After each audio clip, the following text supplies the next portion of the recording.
आज की कहानी का नाम है बहू हूँ कोई जेल की कैदी नहीं। मुझे ना सुनना पसंद नहीं है, ये बात तुम अच्छी तरह से जानती हो। फिर भी हर बार मेरी बात तुम काट देती हो। अरे क्या ज़रूरत है हर 6 महीने में मायके जाने की? तुम्हारे बिना क्या वहाँ का खाना नहीं बनेगा? अपनी माँ से मिलने के चक्कर में तुम मेरी माँ को तकलीफ़ दे रही हो। कभी सोचा है तुम्हारे जाने के बाद मेरी माँ को घर का सारा काम करना पड़ता है? राजेश अपनी पत्नी लता से कहता है। लता बोली, आप तो ऐसे कह रहे हैं जैसे मैं महीनों दिन के लिए जाती हूँ। क्या साल का 8 दिन भी मेरी माँ का मुझ पर अधिकार नहीं है? और मम्मी जी को क्या काम करना पड़ता है? काम वाली आकर खाना बना जाती है, कपड़े धो देती है, घर का सारा काम तो वो कर देती है। ज़्यादा से ज़्यादा मम्मी जी को दरवाज़ा खोलना और बंद करना पड़ता है और रात में आपको खाना परोस देती हैं। क्या वो इतना भी आपके लिए नहीं कर सकती? राजेश बोला, तुम मेरे अच्छे व्यवहार का गलत फ़ायदा उठा रही हो। पत्नी हो, प्यार करता हूँ, पर तुम तो बहस पर उतर आई। लता बोली, बहुत खूब, आप मुझे प्यार करते हैं तो क्या मैं खराब व्यवहार करती हूँ? कभी ऐसा हुआ कि मैंने आपकी कोई भी बात टाल दी हो? जब भी मेरे माता पिता के लिए मैं वक्त निकालना चाहती हूँ तो आपको इतना बुरा क्यों लगता है? और मैं आपकी पत्नी हूँ, कोई जेल की कैदी नहीं जो मेरा ना कहना आपको पसंद नहीं है। तभी उधर से लता की सास पूनम जी आई और बोली, बहू, क्या तुम्हारी माँ ने ये नहीं बताया कि शादी के बाद लड़की का घर परिवार ससुराल होता है? तुम्हारा सारा वक्त ससुराल के प्रति तुम्हारी जिम्मेदारी क्या इन सब चीज़ों के बारे में नहीं बताई? कई बार तुम्हें समझा चुकी हूँ, अब इतनी छोटी छोटी बातों पर मैं तुम्हें टोकती रहूं? मैं तो सोची थी 4-5 साल हो गए हैं, अब तुम समझ चुकी हो, पर तुम्हारा तो अभी भी वही हाल है। हमेशा मायके जाने की रट लगाई बैठी रहती हो।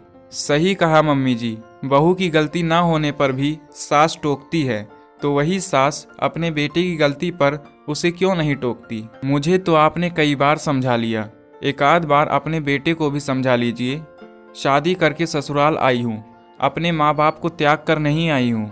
हर साल मैं जाती हूँ और जब भी जाने का नाम लेती हूँ तो ऐसा ही माहौल बनता है।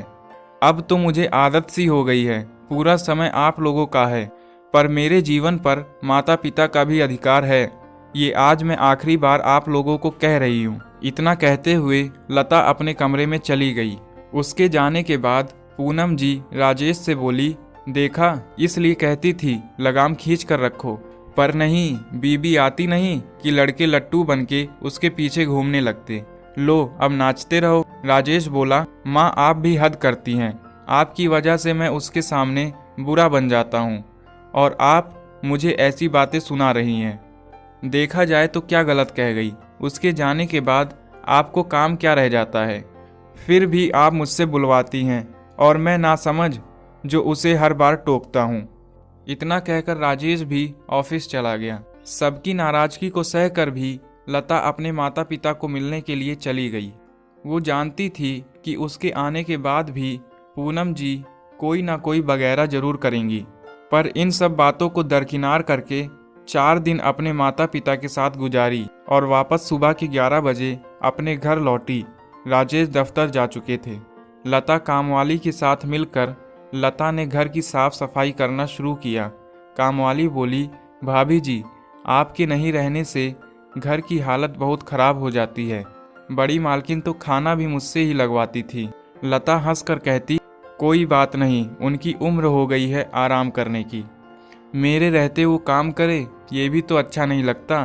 तभी पूनम जी आई और बोली, तुम्हारे बिना भी ये घर अच्छी तरह से चल सकता है, फिर क्यों लौट कर आई हो? लता मुस्कुरा कर बोली, मम्मी जी, पूरे साल तो आपकी की, आपके बेटे की और अपने इस सुंदर घर की सेवा में लगी रहती हूँ। 4 दिन तो अपनी मर्जी से जी ही सकती हूँ। और जहाँ तक मेरे वापस लौटने की बात है, तो एक बार अपने बेटे से ही पूछ लीजिए कि मेरा आना उन्हें पसंद है कि नहीं है। जेल की कैदी तो हूँ नहीं कि आप सबकी मर्जी से अंदर और बाहर रहूँगी। मुस्कुराती हुई लता उनकी बातों पर ध्यान नहीं दे रही थी और अपना काम कर रही थी। जब पूनम जी ने देखा कि उनकी बातों का बहू पर कोई असर नहीं हो रहा तो वहाँ से चुपचाप चली गई और लता मुस्कुराने लगी। शाम में जब राजेश लौटकर आए तो लता को देखकर खुश हो गए और बोले, कब आई? तुम्हारे बिना ये घर सूना लग रहा था। लता मुस्कुराकर बोली, मेरे बिना या फिर मेरे काम के बिना?